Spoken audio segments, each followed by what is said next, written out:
Welcome friends, आप सभी का स्वागत है हमारी एक नई वीडियो में जिसमें हम पढ़ेंगे क्लास 6 के चैप्टर नंबर 8 के बारे में, जिसका नाम है दशमलव। इस चैप्टर में हम जानेंगे कि दशमलव क्या होता है और कैसे उसका प्रयोग किया जाता है। उसके विभिन्न सवाल जो हैं उनको भी हम जानेंगे कैसे हल किए जा सकते हैं। तो आइए शुरुआत करते हैं। तो देखिए, हमारा जो चैप्टर है उसका नाम है दशमलव। जो दशमलव है दशमलव पॉइंट को कहा जाता है। हमारा जो पहला पॉइंट है, पहला जो बिंदु है वो भी हमारा दशमलव के ऊपर है। तो सबसे पहले जान लीजिए कि जो दशमलव है, दशमलव जो है उसको इस प्रकार लिखा जाता है। तो यहां पर हमने अगर कोई अंक लिखा a और यहाँ पर दूसरा अंक है हमारे पास b, तो हम लिखेंगे a दशमलव b। इसको इस प्रकार पढ़ा जाएगा। गणित की संख्याओं के साथ कैसे हो सकता है, जैसे देखो 1.2, तो इसको हम पढ़ सकते हैं या तो 1.2 या फिर हम पढ़ेंगे इसको 1 दशमलव 2। और एक चीज और कि दशमलव की जो संख्या है उनको कैसे पढ़ा जाता है, यह बच्चों की बहुत ज़्यादा कन्फ्यूजन होती है। बच्चों को बहुत ज़्यादा समस्या होती है दशमलव की संख्याओं को पढ़ने में, क्योंकि हमेशा ही वो उस संख्या को गलत पढ़ते हैं। जैसे कि हम एक संख्या लिखते हैं 1, उसके बाद दशमलव, फिर यहाँ पर संख्याएं और बढ़ाते हैं। तो इस प्रकार अगर संख्या लिखी गई है तो देखिए बच्चे से क्या पढ़ते हैं, 1.256। इसको ऐसे नहीं पढ़ना है, ये बिल्कुल भी कभी भी ऐसे संख्या नहीं पढ़ी जाती है। तो इसको लिखा जाएगा 1 दशमलव और उसके बाद पहले 2 होगा, 2, फिर 5, उसके बाद 6।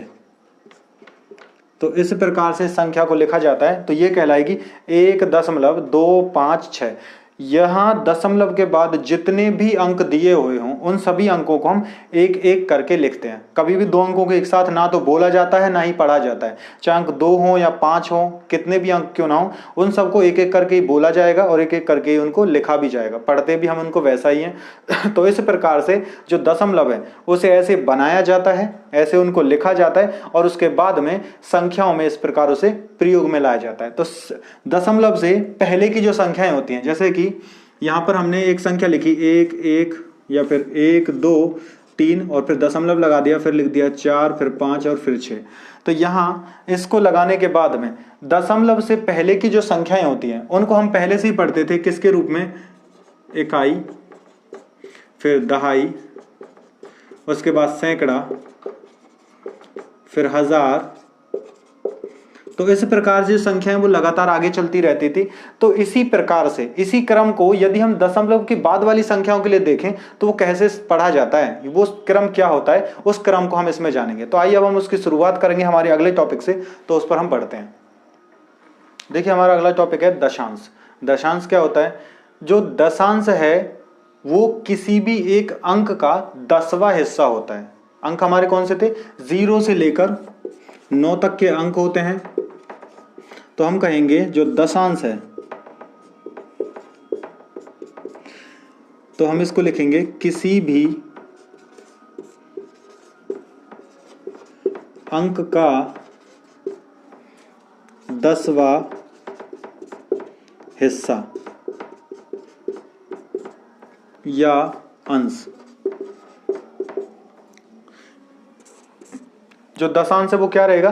किसी भी अंक का 10वां हिस्सा या फिर 10वां जो अंश होता है उसे दशांश कहा जाता है। इसको हम कैसे लिखते हैं? जैसे कोई संख्या हम लिखें तो वो 1 हो सकती है, 2 हो सकती है, 3 हो सकती है, या 4 हो सकती है, या 5 हो सकती है। इसी प्रकार से संख्या हमारे पास बहुत हो सकती हैं।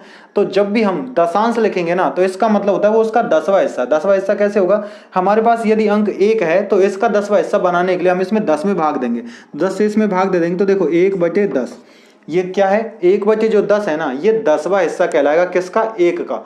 ये 1 का 10वां हिस्सा है। इसे हम दशमलव के रूप में अगर लिखना चाहें तो ये लिखा जाएगा 0.1। इसे इस प्रकार लिखेंगे। इसी प्रकार से यदि हम 2 को लिखना चाहें तो ये लिखा जाएगा 2/10 और इसको बराबर से बना देंगे हम 0.2 के रूप में। इसी प्रकार यदि तीसरा लिखना हो तो हम लिखेंगे 3/10 और इसको बना दिया जाएगा 0.3 के रूप में। इसी प्रकार से यह लगातार चलता रहता है। तो दशांश जो है वो किसी भी अंक का 10वां हिस्सा कहलाता है। और यहाँ पर जो हम पढ़ रहे थे, देखो 1 2 3 और इस अंक के बाद में 4 5 6 लिखा हुआ है। तो दशमलव से पहले के अंकों को पढ़ते थे इकाई, दहाई, सैकड़ा, हजार के रूप में, और इसके बाद वाले जो अंक हैं 4, 5, 6, इनको हर एक बार नए नाम से जाना जाता है। जो यहां पर ये 4 होगा तो दशमलव के तुरंत बाद वाला जो अंक होता है, दशमलव के बाद वाला, किधर, दाईं तरफ, दाईं तरफ पहला जो अंक होगा दशमलव के बाद उसे दशांश कहा जाता है। इसे हम कहेंगे दशांश, इसे दशांश कहा जाता है। तो दशांश कहां होता है, दशमलव के दाईं ओर पहला अंक दशांश कहलाता है। तो इसको हम क्या कहते हैं, दशांश कहते हैं। तो आप इसको चाहे तो और स्क्रीनशॉट लेकर भी रख सकते हैं ताकि आपको इसके बारे में पता चल जाए कि दशांश क्या होता है। अब इसके बाद हम आगे बढ़ते हैं कि संख्या रेखा पर हम जो दशांश है, उस दशांश की जो संख्या होती है उसे हम कैसे पहचान सकते हैं। लेकिन उससे पहले हम जानेंगे दशांश के बाद वाला अंक है, जो यहाँ पर ये अंक दिया हुआ है 4 के बाद 5, इस अंक को क्या नाम से जानते हैं। तो आइए अब उसे हम पहले पढ़ लेते हैं कि वो क्या होता है। देखिए अब हमारा अगला टॉपिक है वो है शतांश। तो दशांश हमने समझ लिया कि दशांश क्या होता है, अब इसके बाद शतांश को समझते हैं। तो किसी भी अंक में, जैसे हमने इसकी परिभाषा को तैयार किया था, इसकी परिभाषा को समझा था, तो वो थी कि किसी भी अंक में 10 से भाग देने पर या फिर उसके बाद वाला जो अंक है उसका जो 10वां भाग होता है वो क्या कहलाता है, दशांश कहलाता है। शतांश क्या होगा, तो हम शतांश कहेंगे, जो शतांश है वो होता है किसी भी अंक 0 से 9 तक के जो अंक होते हैं, किसी भी अंक में 100 से भाग देने पर प्राप्त संख्या, या एक परिभाषा तो ये हो सकती है कि किसी भी अंक में जो 0 से 9 तक के अंक है उसमें हम 100 से भाग दें तो हम क्या कहेंगे, उसको कहेंगे हम कि वो शतांश कहलाता है। या फिर दशमलव के बाद दूसरा जो अंक है, या दशमलव के बाद दूसरे स्थान का दाईं ओर का अंक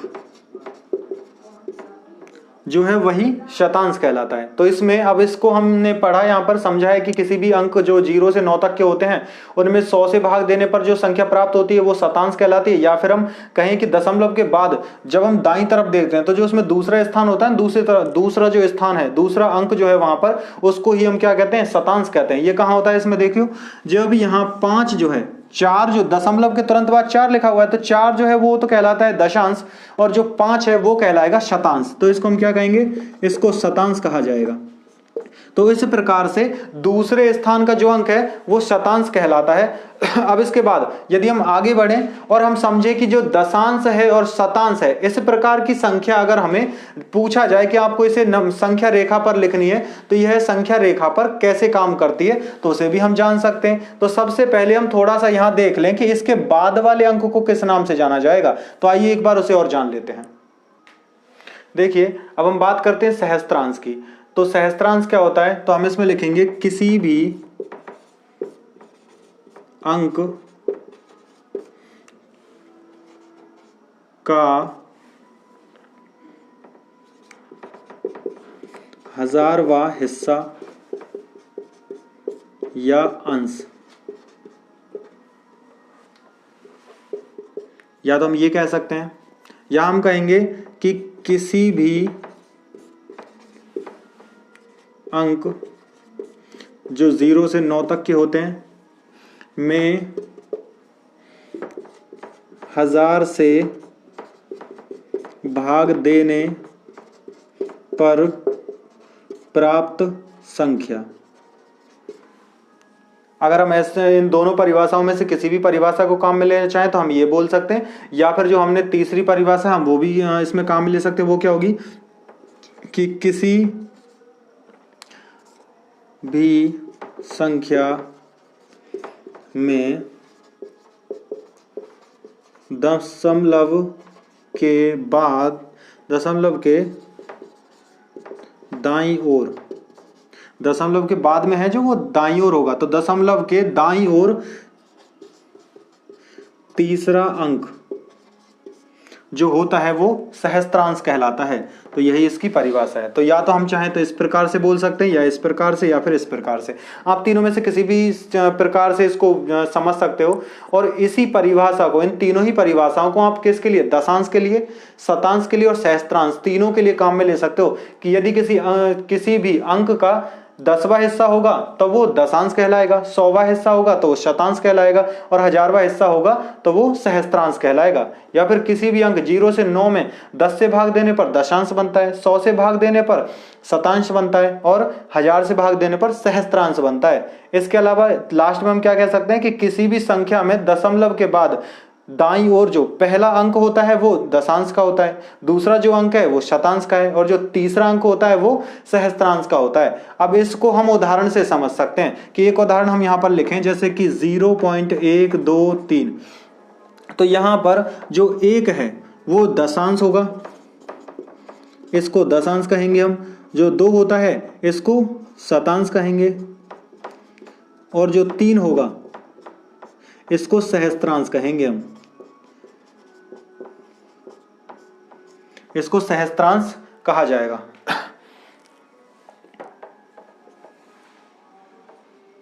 इसको सहस्त्रांश कहा जाएगा। तो इस प्रकार से हम यहाँ पर दशांश, शतांश और सहस्त्रांश को आसानी से समझ सकते हैं। इसमें क्या होगा, इसमें जो ये अंक है 6, ये सहस्त्रांश है,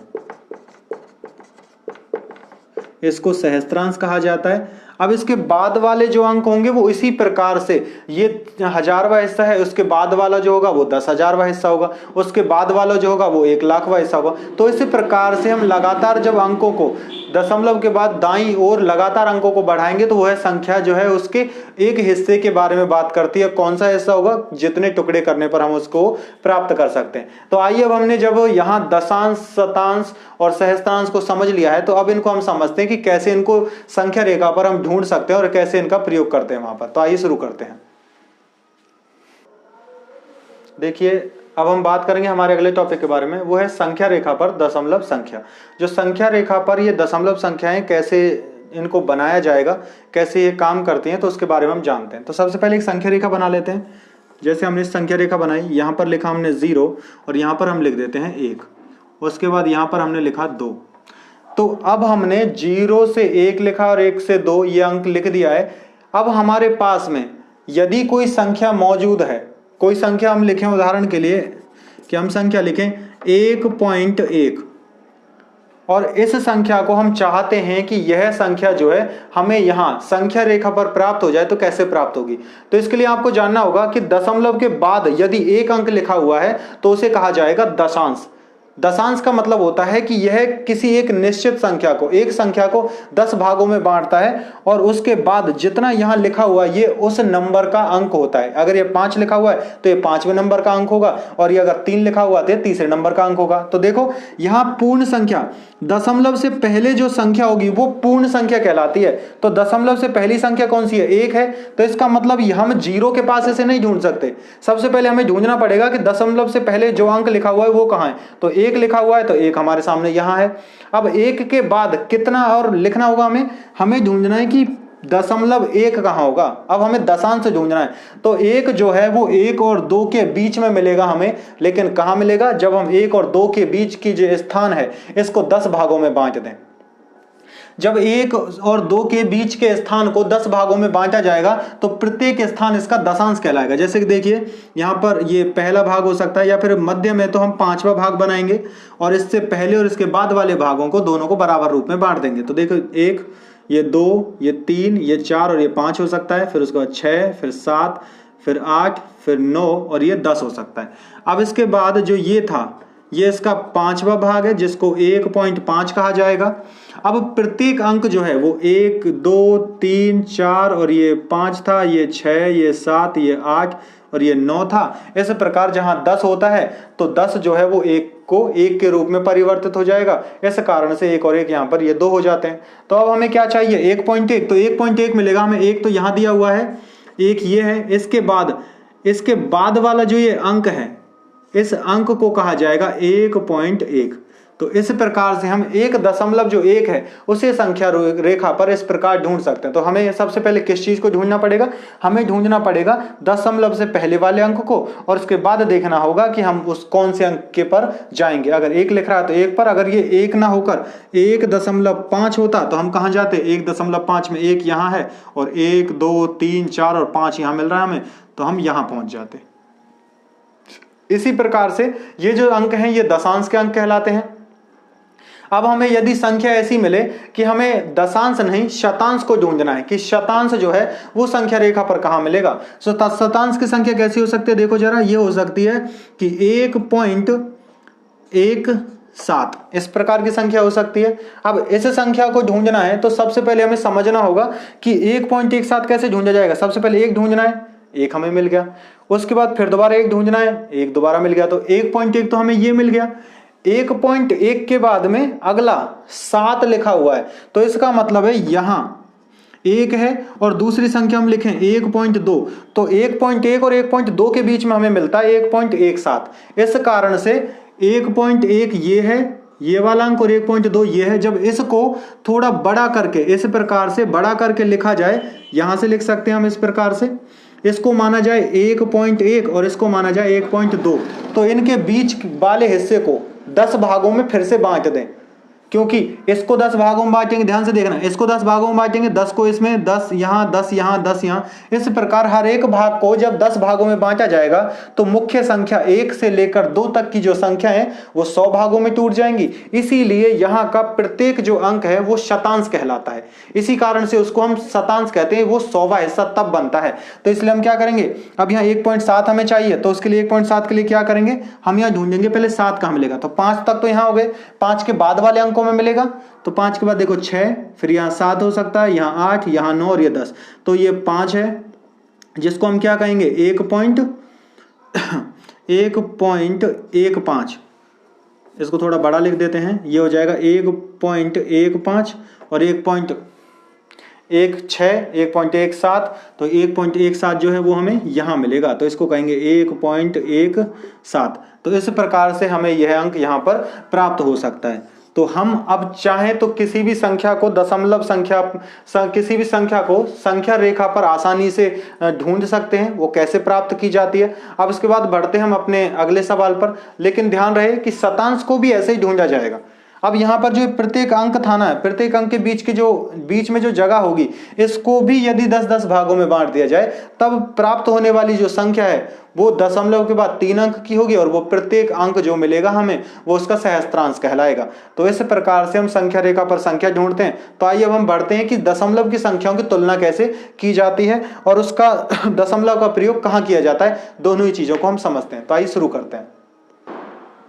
तो देखिए अब हम बढ़ते हैं हमारे अगले टॉपिक पर। वो होंगे हमारे अगले टॉपिक दशमलव संख्याओं की तुलना, और दूसरा होगा दशमलव का प्रयोग। तो पहले दशमलव संख्याओं की तुलना समझ लेते हैं। तो इसमें जो हमने पहला उदाहरण लिया है यह पेपर में भी आ चुका है। इस उदाहरण को आप ध्यान से समझें कि इसमें हमें ढूंढना है कि कौन सी संख्या बड़ी होगी। तो बड़ी संख्या पता लगाने के लिए जिस प्रकार का नियम हम साधारण संख्याओं में लगाते हैं वही नियम हमें यहाँ लगाना होगा। जैसे देखो, हम एक संख्या लिख दी जाए, अगर यही संख्या हो 109 और दूसरी संख्या लिख दी जाए 1093, तो अब हमें पूछा जाए इन दोनों में बड़ी संख्या कौन सी है, तो हम सीधा है, हम सबसे पहले देखेंगे कि किस संख्या के पास में सबसे ज्यादा अंक है, वही संख्या बड़ी होगी। तो यहाँ तो 3 अंकों की संख्या, यहाँ पर 4 अंकों की संख्या है, जो 4 अंकों की संख्या होगी वो बड़ी कहलाएगी। तो इस प्रकार से जिस संख्या में अंक अधिक होते हैं वो संख्या बड़ी कहलाती है। तो यहाँ लेकिन अगर दोनों में समान अंक होते, दोनों में अंक तो समान होते, जैसे 3 और 3 अंक इधर होते, तो हम प्रत्येक अंक की तुलना करते कि क्या प्रत्येक स्थान पर उपस्थित अंक भी समान है या फिर भिन्न है। यदि अगर अंक जो है वो अलग अलग होता तो हम अंक की तुलना के आधार पर पता लगाते कि यहाँ जो संख्या कौन सी बड़ी होने वाली है। ऐसा यहाँ देखिएगा, तो यहाँ दशमलव से पहले वाली जो संख्या है वो 1 यहाँ दी हुई है और 1 यहाँ दी हुई है, तो दोनों ही जगह पर ये जो अंक दिए हुए हैं 1-1, ये दोनों समान हैं। उसके बाद दोनों पर दशमलव दिया हुआ है। अब हम प्रत्येक स्थान के अंक, प्रत्येक संख्या को समझते हैं कि पहला जो अंक है यहाँ 0 है, यहाँ पर भी 0, ये दशांश है। एक चीज हम आपको बता दें, यहाँ पर जो दशांश होता है, दशांश को हमने पहले आपको समझा दिया है लेकिन फिर भी आप समझ लीजिए, दशांश जो है वो 1/10 कहलाता है, और जो शतांश है, शतांश को कहा जाता है 1/100। और इसके बाद सहस्त्रांश जो होता है, सहस्त्रांश को कहा जाता है 1/1000।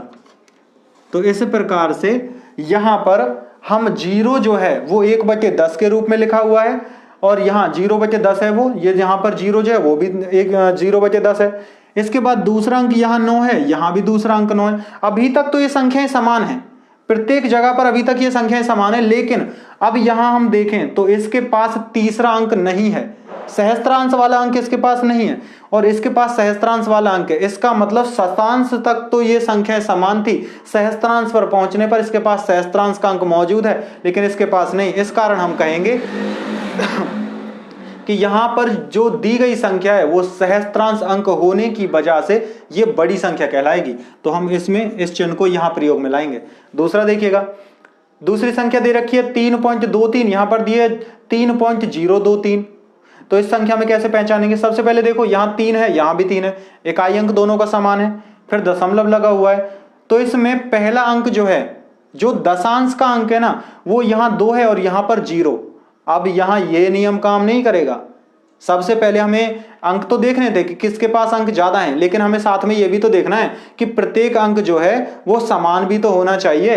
तो देखो यहां 2 अंक दिया हुआ है, यहां पर 0 दिया हुआ है, तो अंक तो पहले ही 2 बड़ा होता है, दशांश वाला अंक। यहां संख्याएं जो हैं वो पॉइंट के तुरंत बाद वाले अंकों के साथ तुलना की जाती है, और जबकि हम साधारण संख्याओं की बात करें, जो संख्या इकाई, दहाई, सैकड़ा, हजार में लिखी जाती है, वो अपने बड़े वाले स्थान बाईं तरफ के प्रथम अंक के साथ में तुलना की जाती थी उनकी।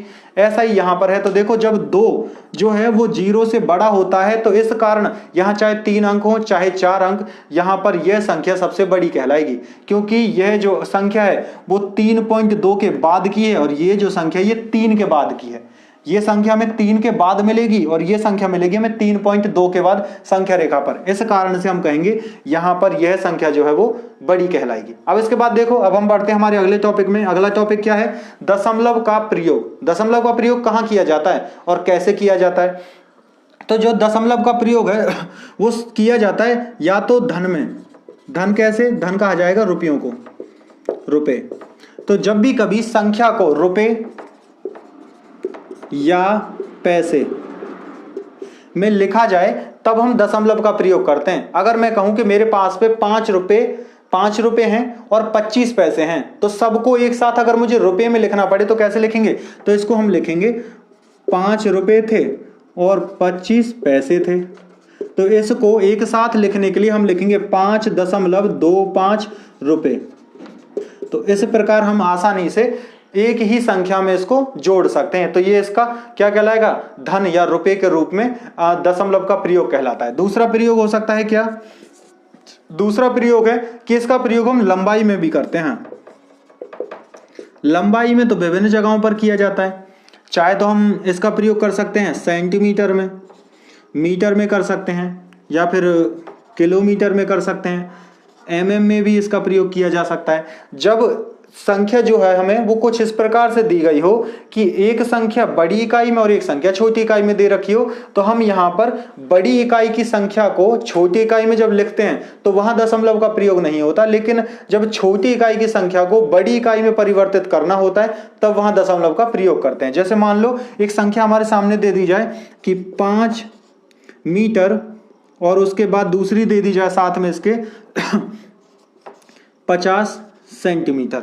तो इस प्रकार की संख्या को अगर हमें मीटर में लिखना है तो कैसे लिखेंगे? तो इसमें हमें पता होना चाहिए जो 100 सेंटीमीटर है, 100 सेंटीमीटर बराबर होता है 1 मीटर। तो इसका मतलब है यहां पर 50 सेंटीमीटर कितना होगा? 1 का आधा होगा। 1 का आधा क्या कहलाता है? 0.5 कहलाता है। तो अगर पॉइंट में उसे लिखना चाहें या फिर भिन्न में लिखें तो 1/2 होता है। तो 5 के साथ अभी हमें सेंटीमीटर को लिखना था, तब ये बदल जाएगा 5.5। क्यों? 50 जो है अब इसको एक साथ लिखते हैं हम, तो उसके बाद 0 जो है वो कट जाता, इस कारण से ये संख्या बदलेगी 5.5 मीटर में। तो इस प्रकार हम इसको आसानी से बदल सकते हैं। लंबाई में भी हम दशमलव का प्रयोग करते हैं। और अंत में एक सवाल और, जिसमें हम समझेंगे कि दशमलव का प्रयोग और कहाँ होता है। तो दशमलव का प्रयोग वजन में भी किया जाता है। यदि किसी का वजन लिखना हो तो हम लिख सकते हैं वजन। तो वजन जो है उसमें भी दशमलव का प्रयोग किया जाता है, जैसे कि किलोग्राम या फिर ग्राम। दोनों की संख्याओं को लिखने के लिए हम दशमलव का प्रयोग करते हैं। यदि हमें कोई ग्राम की संख्या हो, जैसे कि 5 किलो और 300 ग्राम, तो इस प्रकार अगर हम कोई वजन लिखना हो तो इन दोनों को एक साथ कैसे लिखेंगे, इसको लिखेंगे हम 5.3 kg किलोग्राम। तो इस प्रकार से इसको लिख सकते हैं। तो इस प्रकार हम दशमलव संख्याओं की तुलना भी करते हैं और दशमलव का प्रयोग भी करते हैं। तो अब बढ़ते हैं हम हमारे अगले टॉपिक पर, तो उसे भी हम जान लेते हैं। देखिए अब हम बात करेंगे हमारे अंतिम टॉपिक की ओर, जो है दशमलव संख्याओं के जोड़ घटा। यदि हमें पहले सवाल दे दिया जाए कि इस प्रकार के सवाल हमारे सामने हैं कि हमें जोड़ भी करना है, घटा करना है, लेकिन जो संख्या है हमारी वो दशमलव की दी हुई है, तो दशमलव संख्याओं में जोड़ और घटा कैसे होते हैं, तो इसके लिए आप बिल्कुल भी ना डरें। ये हमेशा ध्यान रखें कि जोड़ और जो घटा होते हैं ना, वो बिल्कुल साधारण जोड़ और घटा की तरह ही होते हैं, इसमें कोई परिवर्तन नहीं होता। बस एक छोटी सी बात का हमें ध्यान रखना है कि जब भी कभी हम दशमलव के जोड़ करें या घटा करें तो हमें दशमलव के नीचे ही दशमलव को लिखना होगा। जैसे एक संख्या यहाँ है और एक यहाँ है, तो जब हम इस सवाल को हल करेंगे ना, तो हमें दशमलव के नीचे ही दशमलव को लिखना है। ये ध्यान नहीं रखना, इस बात पर ज्यादा ध्यान नहीं देना कि संख्या आगे जा रही है पीछे जा रही है, नहीं, बस दशमलव दशमलव के नीचे आना चाहिए, ये ज्यादा मुख्य होता है। अगर आपने ये सही किया तो सवाल आपका सही होगा। तो देखो पहला सवाल क्या था हमारा, जो पहला सवाल है उसे हम लिख लेते हैं। तो यह है 1.2.34, दूसरा अंक है इसमें 5 6 और पॉइंट फिर 1 2 लिखा हुआ है, इसको हमें जोड़ना है। तो क्या करेंगे, हमने इस प्रकार इसको दशमलव के रूप में सही से लिख दिया, जमा दिया। अब इसको हमें हल करना होगा। तो देखो 4 और 2 ये 6, 3 और 1 ये 4, फिर दशमलव का दशमलव होगा, 6 और 2 8, 5 और 1 6, तो ये इसका हल कहलाएगा। तो इस प्रकार से हम इसको आसानी से हल कर सकते हैं, इसमें कोई भी परिवर्तन नहीं आएगा, बस आपको जैसे जोड़ आता है वैसे ही आप जोड़ इसमें कर सकते हो। दूसरा देखो, दूसरा कैसा है, जैसे कि 7 8 9.4, 7 8 9.4 है। दूसरा है पॉइंट पहले बीच में यहाँ पर है तो पॉइंट लगा दो, उसके बाद यहाँ 4 2 लिखा हुआ है तो 4 यहाँ 2 यहाँ, उसके बाद यहाँ पर है 4 यहाँ 3 यहाँ 5, अब जोड़ना ही तो था तो जोड़ दो। अब ये ध्यान रखना कि ऊपर अगर कोई संख्या नहीं है तो कुछ परेशानी नहीं होगी, आपको कोई भी परेशानी वाली बात नहीं है, कुछ नहीं है। अगर तुम्हें लगता है कि यहाँ कुछ होना ही चाहिए था तो आप उसमें दिमाग में अपना ये मान के चलो कि यहाँ पर 0 लिखा हुआ है। अगर आप वैसे ही हल कर सकते हो तो बहुत ही अच्छी बात है। देखो यहाँ कुछ नहीं है तो ये संख्या 5 की 5 रहेगी, ये वाली संख्या 3 की 3, ये 4 और 4 8 हो जाएंगे, 9 और 2 यहाँ 9 और 2 11 का 1 होगा, उसके बाद 8 और 4 12, 12 और 13 का 3 हासिल 1, 7 और 1 8 हो जाएगा। अब जो जहां पॉइंट था उस पॉइंट को वहीं लगा दो, ये इसका हल कहलाएगा। तो इस प्रकार से हम इसको आसानी से कर सकते हैं, कोई परिवर्तन नहीं आता। अगला सवाल देखते हैं, अगला घटा करना होगा हमें, नंबर 3 पर चलते हैं। तीसरे में क्या कहता है, 987.61, 987.61 हमने इसको लिखा। दूसरी संख्या है 32.123, तो इसको लिखेंगे पहले 32 फिर पॉइंट 1 2 और 3। अब हमें घटाना होगा, तो संख्या देख लो, पहले हमने संख्या लिख दी, अब इसको घटाएंगे।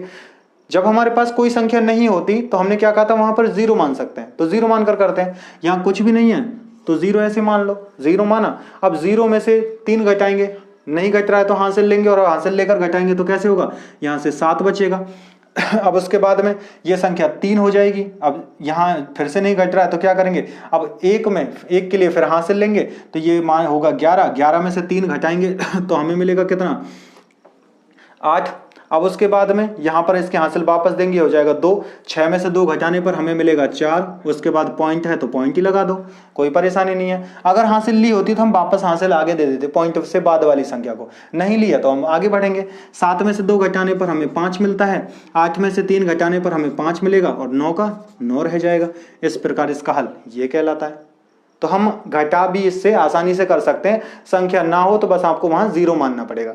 यहाँ नहीं थी तो इसके लिए आवश्यकता नहीं हुई, लेकिन आवश्यकता होती है तो हम 0 मानते हैं। यहाँ पर आगे देखो, इस सवाल को हल करना कैसे करेंगे देखिएगा, इसमें नंबर 4 पर दिया हुआ है 1.473, उसके बाद घटाना है कितना, 0.12, इसे घटाना है। नीचे वाली संख्या में अगर अंक कम पड़ जाता है तो कोई सवाल में इतना अंतर नहीं आएगा, लेकिन ऊपर घटा रहे हैं हम तो ऊपर वाली संख्या में 0 लिखने की आपको आवश्यकता पड़ सकती है। तो देखो 3 है तो 3 का 3 ही रहने दो, 7 में क्योंकि अब 3 क्यों आया, यहाँ कुछ नहीं था तो हम 0 मान सकते थे, तो 3 में से 0 घटाएंगे तो 3 ही आएगा। 7 में से अब 2 घटाएंगे तो यहाँ पर 5 आ जाएगा। 4 में से 1 घटाएंगे तो हमें 3 प्राप्त होगा। पॉइंट का पॉइंट लिखो, 1 में से 0 घटाएंगे तो 1 ही आएगा। तो इस प्रकार हमें ये मान प्राप्त हो गया इसका। तो इस प्रकार आप जो दशमलव संख्या हैं उनका जोड़ घटा आसानी से कर सकते हो। बस आपको एक चीज का ध्यान रखना होगा, दशमलव को दशमलव के नीचे ही लिखना होगा। अगर आपने दशमलव को उसके नीचे ही लिखा तब आपका सवाल जो है पूरी तरीके से सही होगा। इससे होता क्या है, दशमलव को दशमलव के नीचे लिखने से दशांश वाली जो संख्या है वो दशांश के नीचे ही आती है, शतांश वाली संख्या शतांश के नीचे आएगी और सहस्त्रांश वाली संख्या सहस्त्रांश के नीचे ही आएगी। इससे संख्या को जोड़ने और घटाने में कोई परिवर्तन नहीं आता, उसके जो मान होंगे उनमें कोई भी परिवर्तन देखने को नहीं मिलता है। इस कारण हमारा जो हल है वो बिल्कुल सही प्राप्त होता है। तो आज इस वीडियो में इतना ही, फिर उसके बाद हम आपसे मिलेंगे एक नई वीडियो में एक नए टॉपिक के साथ में। तो तब तक के लिए धन्यवाद।